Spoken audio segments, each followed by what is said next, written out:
네, 안녕하세요. 저 경희대학교 안재욱입니다. 오늘부터 한 5개 강의를 제가 할 텐데요. 그 전체적인 강의 제목은 응답하라 자유주의입니다. 이렇게 제목을 정한 것은 제 책이 응답하라 자유주의라는 책이 올 3월 달에 출판이 됐는데, 뭐 어떻게 그 정경련에서 그 주최하는 시장경제 대상에서 그 출판 부분에 우수상을 받았습니다. 그래서 제가 이번 극강에서 할 내용은 이 책에 있는 내용들입니다. 그래서 앞으로 여기에 있는 내용들을 주로 발췌해서 한 10개 정도 강의를 하게 될 텐데요. 오늘은 그래서 먼저 이 자유주의란 무엇인가 이거에 대해서 말씀드리겠습니다. 그 저를 비롯해서 여기 극강을 담당하는 교수님들이 계시는데 아마 공통적으로 하시는 얘기가 있을 겁니다.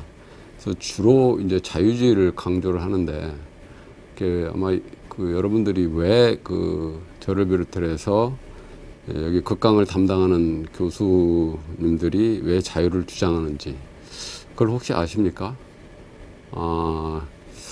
그것은 그 자유주의 이념이 실현되어야 사람들이 평화롭고 그리고 풍요롭게 잘 살기 때문입니다. 그래서 인류가 사실 잘 살기 시작한 것은 산업혁명 이후입니다. 그 전의 삶이라는 것을 보면 거의 생존 투쟁에 가까웠습니다. 그리고 이 고단한 노동의 연속이었고 근근히 하루하루를 살아가는 그런 삶이었던 거죠. 그런데 산업혁명이 일어난 이후에 인류의 삶이 급격하게 달라집니다. 요 데이터를 봐도 우리가 알 수가 있는데, 여기서 보시면 산업혁명이 일어난 지점이 이제 이게 1688년에 명예혁명이 일어났고, 그리고 그 후로부터 일어나서 이제 1700년대에서 1800년대에 일어나서 요때 일어난 상황이거든요. 그리고 19세기 때부터 19세기 지나서 20세기 비약적으로 이제 소득이 증가하는데 이게 이제 1100년에서 1995년까지의 그 영국의 그 국민소득을 나타내는 이 데이터입니다. 그래프인데 여기서 보면 거의 그 1100년 이 이전엔 더 못 살았겠죠. 그래서 쭉 보시면 거의 산업혁명 일어나기 전 그 몇백 년 동안 이렇게 보면 거의 생활 수준의 변화가 거의 없습니다. 그리고 그 후에 산업혁명 이후에 그 급격하게 국민소득이 증가하는 게 보이거든요. 바로 요 얘기를 하고 싶은 겁니다. 그래서 산업혁명이 그러면 왜 일어났는가 그 원인을 자세히 살펴보니까 그게 바로 이 정치 시스템 변화에 있다는 겁니다. 다시 말하면 그 정치 시스템이 어떻게 변화했냐면 사람들이 자신을 위해 자신의 삶을 개선시킬 수 있다는 이 자유가 있게 되면서부터거든요. 그럼 그 자유가 있게 된 것은 언제냐? 그게 바로 아까 말씀드린 1688년 영국의 명예혁명 이후에 이제 그렇게 되어 있는데 그 전에는 어떻게 됐었냐면 그 전에는 사람들이 열심히 일해봤자 왕이나 또는 영주, 귀족에 거의 모두 바쳐야 되는 거죠. 그러다 보니까 자기 게 거의 없는 게 열심히 일해봤자 자기께 돌아오는 게 없기 때문에 열심히 일하고 또는 뭐 새로운 아이디어를 내가지고 뭐 새로운 기술을 개발한다든가 이런 유인이 거의 없었던 겁니다. 그런데 1688년 명예혁명 이후에 개인의 사유재산권이 보장된 겁니다. 개인의 사유재산권이 보장되다 보니까 결국 그 얘기는 무슨 얘기냐면 자신이 일한 것이 결국 자신이 것이 되는 거예요. 그래서 그걸 또 자기 마음대로 쓸 수 있는 이렇게 이런 자유가 부여가 되자 열심히 일하게 되고, 아까 말씀드린 것처럼 새로운 것을 발견하려고 하고, 또 위험을 감수하여 큰 소득을 올리려고 하고, 이런 사람들이 이제 나타나기 시작한 거죠. 소위 말해서 요새의 말로 하면 기업가들입니다. 기업가들이 나타나기 시작했는데, 그러다 보니까 그런 사람들이 많아지다 보니까 자연히 분업이 많이 발달하게 되고, 교환이 활동이 증가하게 되고, 그러게 되면서 서로 이익을 보고 잘 살게 되는, 이렇게 되었던 겁니다. 자, 이러한 사실들이 되니까, 이러한 사실들을 잘 관찰한 사람들, 그런 학자들, 대표적인 학자가 이제 바로 우리가 잘 알고 있는 국부론을 쓴 아담 스미스죠. 그런 사람들이 이렇게 보니까 인류를 잘 살게 할 수 있는 것, 또 잘 사는 국가를 만드는 것, 이런 것이 결국 사유재산권을 보장하는 거고, 또 그것을 자유롭게 교환하는 거고, 또 그런 것들을 잘 보장할 수 있는 법과 제도, 이런 것들을 마련해 가지고 그것에 의한 통치, 소위 말해서 이제 법치죠. 법치를 하는 것이 결국 사람들을 잘 살게 하고 국가를 잘 살게 하는 거다. 이런 것을 발견하게 된 겁니다. 그러다가 보니까 국가의 그 정치적인 통제 또는 경제적인 통제, 이런 것을 반대하게 되는 것이죠. 그래서 우리가 이것을 바로 자유주의 사상 또는 자유주의 철학, 이렇게 얘기하는 겁니다. 그래서 한마디로 얘기를 하면 그 자유주의 철학이라는 것은 한마디로 정의하면 이렇습니다. 이게 쉽게 얘기하면 이제 그 자유주의 철학이라는 것은 개인의 자유를 옹호하는 이제 정치 철학이거든요. 이 얘기는 무슨 얘기냐면,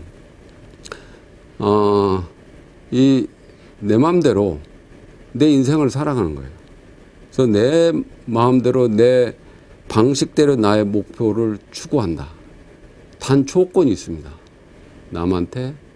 남에게 피해가 가지 않는 범위 내에서. 그러니까 남의 자유를 침해하지 않는 범위 내에서, 거기에서 내 자유를 내 마음대로 내 생활을 꾸려나가고 내 목표를 추구하고, 이런 정치적인 신념이 바로 자유주의입니다. 자, 이런 정치적인 신념이 아까 아담 스미스, 또 그 데이비드 휴me, 이런 사람들에 의해서 17세기, 18세기 이런 사상가들이 개발을 하고 그것을 발전시키게 된 겁니다. 우리가 소위 말해서 이 자유주의 사상이라는 건데,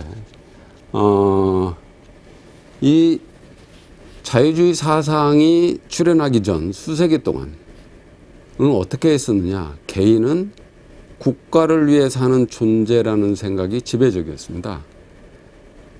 다시 말하면 개인의 권리는 왕이나 국가, 정부에서 주어지는 것, 이렇게 생각했던 거죠. 이런 생각을 바로 이제 자유주의들이 바꿔 놓았는데, 자유주의자들이 뭐라고 얘기하냐면 개인이 먼저 권리를 갖고, 즉 다시 말하면 하늘로부터 그 천부적인 권리, 천부권이라고 해야죠. 그런 권리를 갖고 있고, 정부는 그런 개인들로부터 허가를 받는 것, 이렇게 주장했습니다. 다시 말하면 정부가 개인에게 권리를 주는 것이 아니라 정부의 존재의 근원은 개인들이라는 겁니다. 개인들이 모여서 정부를 만들었다는 이런 얘기죠. 자, 이런 자유주의 신념에 따라서 결국에 그 자유노동이라든가 사유재산권, 그 교환의 자유, 이런 것들의 바탕을 둔 시스템이 서방 세계에서 발전했습니다. 그래서 그것이 점차 전 세계로 확산되었던 거죠. 물론 인류 역사에 보면 이러한 시스템이 경제 활동의 모든 면에서 완벽하게 실현된 것은 인류 역사에 없고, 지금 현재에도 세계 어디에도 없습니다. 그렇지만 지금 영국이나 가장 우리가 자유스럽다고 얘기하는 영국이나 미국도 마찬가지죠. 여기에 완벽하게 이런 그 자유주의 이념이 실현된 곳은 세계 어디에도 없고 역사에도 없습니다. 그럼에도 불구하고 이 자유주의 이념에 충실한 곳이 있습니다. 거기에 들 수 있으면 가깝게 간 나라들, 이런 나라들에는 커다란 변화가 있었고 그것이 인류의 삶을 바꿔놨고 세상을 바꿔놨다는 겁니다. 인류 역사 전체적으로 볼 때 자유주의 이념이 바꿔놓은 게 한 가지 있습니다. 그게 바로 뭐냐면 그 멜더스 함정에서 벗어나게 한 거죠. 그 멜더스 이론을 여러분들 잘 알고 계시죠. 멜더스 이론이라는 것은 식량은 산술급수 쪽으로 증가를 하는 반면에 인구는 기하급수 쪽으로 증가한다. 그렇게 해서 인류는 항상 빈곤에 시달릴 수밖에 없다, 이런 얘기죠.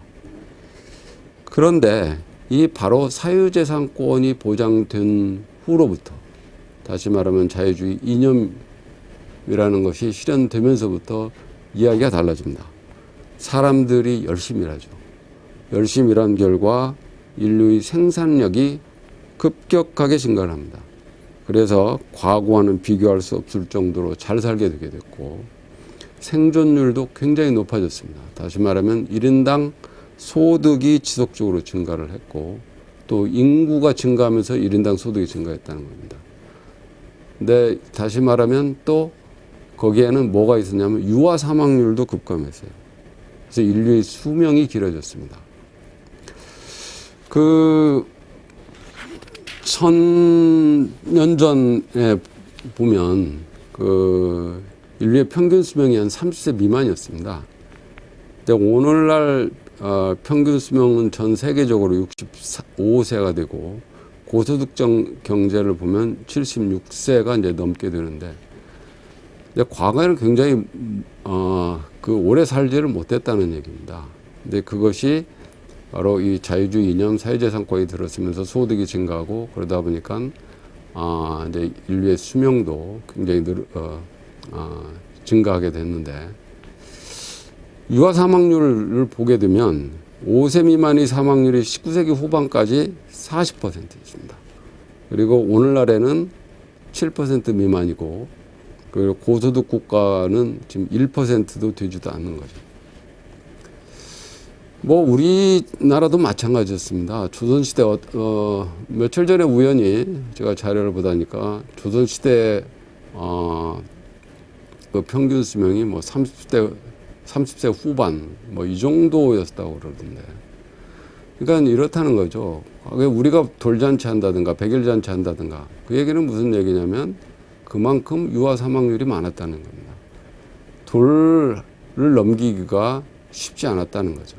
그래서 그것을 축하하기 위해서 잔치를 벌이는 거고, 우리도 요새 뭐 환갑잔치를 요새 거의 하지 않지만 예전에 평균 수명이 30세 후반, 40대 이렇게 돼 있다고 한다면 60세까지 환갑까지 산다는 것은 정말 어려운 일이고, 그래서 환갑잔치를 하면서 축하하고 이렇다는 얘기죠. 그 한 가지 재밌는 그 사실이 있습니다. 뭐가 있냐면 그 영국 스튜어트 왕조의 마지막 그 여왕이 앤 여왕인데, 그 앤 여왕이 이제 1665년부터 1714년 요때 이제 앤 여왕이 있었던 시기인데, 이 앤 여왕이 18명의 아이를 낳습니다. 18명의 아이를 낳는데 이 18명 중에서 5명이 출산 시에 죽습니다. 그리고 그 나머지가 어린 시절 모두 다 죽습니다. 그 당시에 왕이라고 그러면 일반 평민하고는 다른 환경에서 자란, 다른 환경에 있는 사람들입니다. 굉장히 부유하고 무엇보다도 다른 좋은 환경이었음에도 불구하고 이렇게 왕족조차도 왕자는 뭐 공주나 되겠죠. 그래서 오래 살지 못하는 이런 일이 있었던 겁니다. 그런데 요새는 아까 말씀드린 것처럼 유아 사망률이라는 것이 우리나라와 같은 또는 고소득 국가 이런 경우에는 1%가 안 되고 전 세계적으로 7% 미만 이렇게 지금 되고 있는 상황입니다. 그러면 유아 사망률이 하락하고 모든 연령층에서 사망률이 감소한 이유,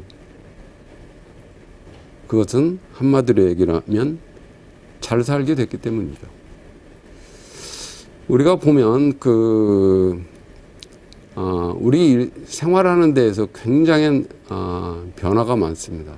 이제 밖에 보면 우리 유리창이라는 게 있는데, 유리창이 생긴 것부터 보면 이 건물의 유리창을 보면 이게 이제 채광을 해서 이제 방을 밝게 하는 이런 것도 있지만, 이게 열을 보존하고 또는 추위를 막고 이렇게 해서 이 패스트를 막는 이런 역할도 했습니다. 그 다음에 방충망이라는 것도 있죠.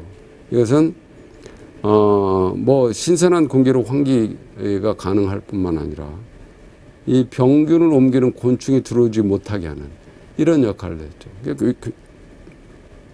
굉장히 위생적인 생활을 할 수 있었다는 얘기죠. 그 다음에 냉장고. 이 냉장고의 이 발명이라는 것은 인류의 삶에 굉장히 큰 의미를 부여합니다. 과거에 대부분 질병은 어떤 병으로 죽냐면 대부분 소화기 계통으로서 많이 죽었다고 합니다. 그 얘기는 무슨 얘기냐면 부패한 음식을 먹어서 그로 인해서 질병이 생겨서 죽은 사람들이 대부분이었다는 거죠. 그래서 이 냉장고가 발명이 되면서부터 이 음식이 부패를 방지해서 그 부패한 음식으로부터 발생하는 질병, 이것이 엄청나게 방지가 돼서 인류의 그 수명이 늘어났다. 이런 연구 결과도 있습니다. 그 다음에 여러분들 뭐 잘 알다시피 의료기술의 발달, 이런 것들이 결국 인류의 수명을 연장시키게 된 원인이 되겠죠. 그 다음에 우리는 지금 현재 과거 1000년 전이나 이럴 때에 비해서보다도 물질적인 풍요를 엄청나게 누리고 있습니다. 과거에 상상할 수 없었던 그 재화들이 있는데, 예를 들어서 뭐 전화라든가, 최근에 스마트폰도 있고, 라디오, TV, 아까 말씀드린 냉장고, 에어컨, 뭐 MRI, 엑스레이, 컴퓨터, 인터넷, 기차, 자동차, 선박 또는 비행기, 뭐 프린터, 뭐 고속 인쇄기, 뭐 이게 상상할 수 없을 정도로 많습니다. 근데 재밌는 사실은 이러한 물질적 풍요와 번영의 혜택이 특정 그룹에 국한되지 않았다는 겁니다.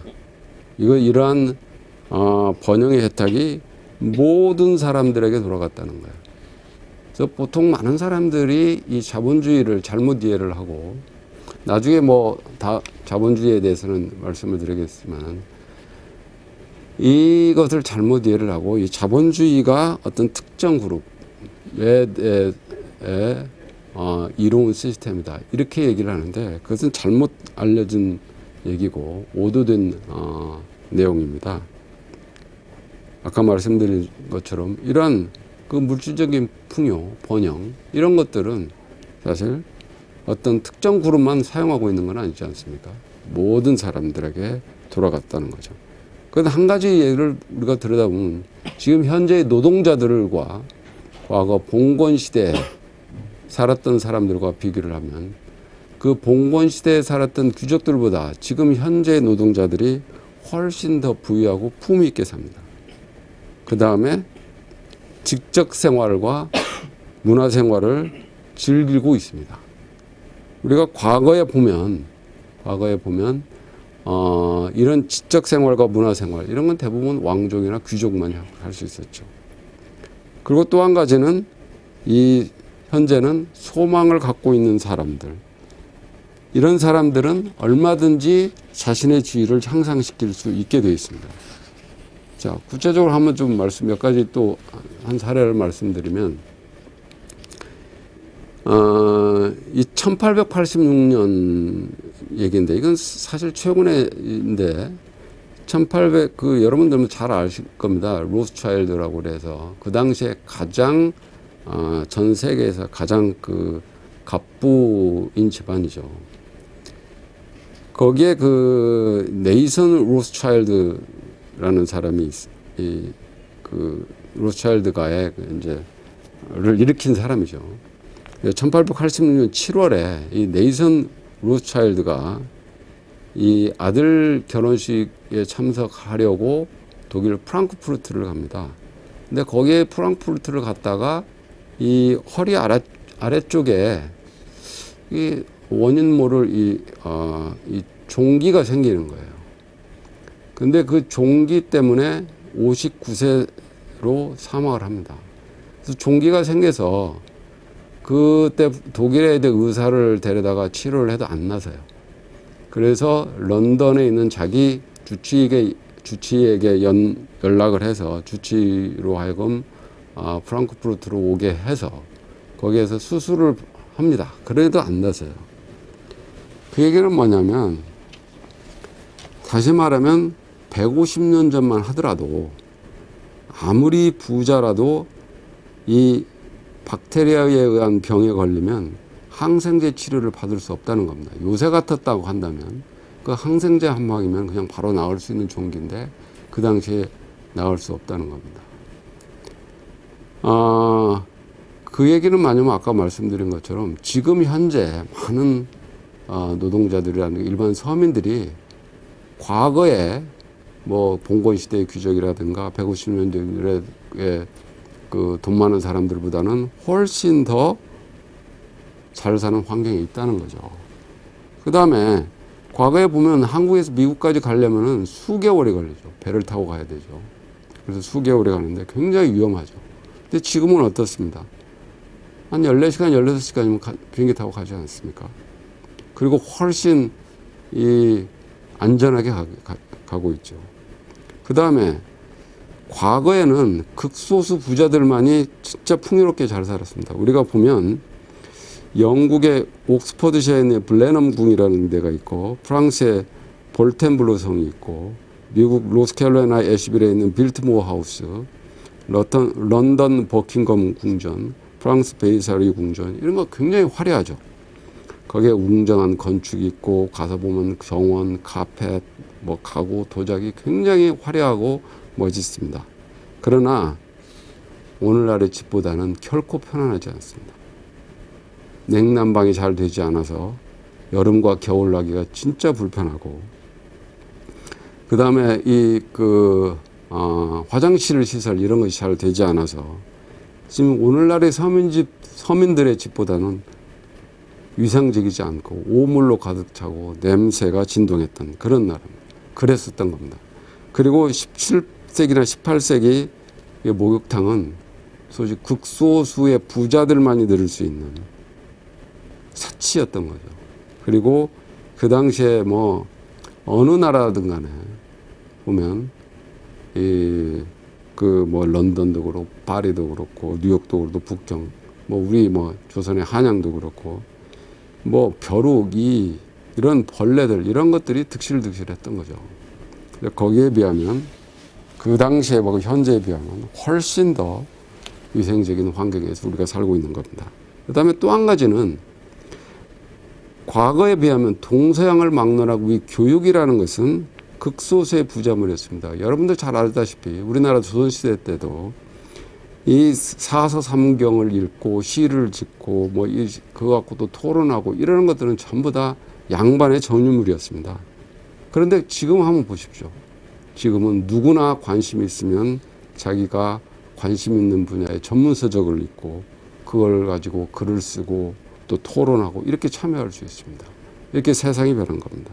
그 다음에 우리가 잘 알고 있는 클래식 음악이라든가 오페라든가 미술품, 이건 또 역시 마찬가지입니다. 과거에는 왕과 귀족 이런 사람들만이 즐길 수 있는데 지금은 뭐 누구나 다 감상을 하는 거죠. 그 다음에 아까 잠깐 말씀드렸지만 과거에 사회적 지위를 높일 수 있는 거의 유일한 방법은 우리나라 같은 경우에는 과거에 급제하는 거였습니다. 그래서 많은 사람들이 그 과거 시험을 보기 위해서, 특히 그것도 제한되어 있는 것도 양반 계급에만 그 자격이 주어졌던 거죠. 근데 지금은 그렇지 않습니까? 어느 분야라든 간에 자기 자신이 소망하는 것을 열심히 한다면 그 분야에 대해서 최고가 되고 또 부도 얻을 수 있고 사회적으로 인정이 되는 그런 시기입니다. 그건 뭐 반드시 과거처럼 뭐 정부 관리일 필요가 없습니다. 기업가, 뭐 건축가, 뭐 축구선수 여러분들 잘 아시잖아요. 박지성 같은 사람. 또 야구선수 이승엽이나 추신수, 뭐 그 다음에 골프 선수 박세리, 뭐 박인비, 그 다음에 그 모델도 있고, 뭐 배우, 가수, 아나운서, 기자, 뭐 엔지니어, 뭐 요리사 수도 없이 많습니다. 여러분 잘 알다시피 예전에 보면 영화 왕의 남자를 보면 거기에 보면 공길이라는 그 광대가 나오는데, 그 광대, 그 당시에 조선시대는 사람 취급도 못 받았습니다. 지금 광대, 요새 광대가 요새 얘기로 하면 연예인이죠. 모든 지금 젊은이들이 연예인이 되려고 다 꿈꾸고 그걸 위해서 노력하고 있지 않습니까? 그 얘기는 뭐냐면 그만큼 세상이 달라졌고 누구나 자기가 그 열심히 하면 그 분야에 대해서 전문가가 되고 그걸로 인해서 자기의 뿔을 누릴 수도 있고 사회적인 지위를 누릴 수도 있는 그런 사회입니다. 다시 말하면 자유주의 사회에서는 바로 개천에서 용이 날 수 있는 그런 사회죠. 지금 많은 사람들이 뭐 우리나라에서는 뭐 개천에서 용이 날 수 없다 이렇게 그런 얘기를 하는데, 아직 우리나라가 자유주의 있는 나라인 한 개천에서 용은 계속 납니다. 자, 결론적으로 말씀드리면 그렇습니다. 자유주의가 중요한 이유는, 왜 우리가 자유주의를 추구해야 되는가? 그것은 인류를 잘 살게 만들고 사람들을 잘 살게 만들고 그리고 자유주의 이념에 충실한 나라가 잘 살기 때문에 그렇습니다. 참 요새 한국 그 사회를 들여다보면 좀 답답한 게 있는데, 우리가 한국 역사를 봐도 그렇습니다. 자유주의 이념에 충실한 거기 소위 말해 자유주의 이념에 충실한 게 다른 말로 하면 시장경제 원리에 충실하게 되는 거죠. 거기에 가깝게 가면 경제가 계속 성장하고 거기에서 이제 멀어지게 되면 이제 경제가 침체하게 되는데, 지금 우리 한국 경제를 보면 경제가 굉장히 많이 침체해 있습니다. 그 이유는 이 자유주의 이념, 시장경제 원리에서 자꾸 멀어져 가고 있기 때문에 그렇습니다. 자, 이런 내용에 대해서요 앞으로 더 말씀드리기로 하고 오늘 강의는 여기서 마치도록 하겠습니다. 대단히 고맙습니다.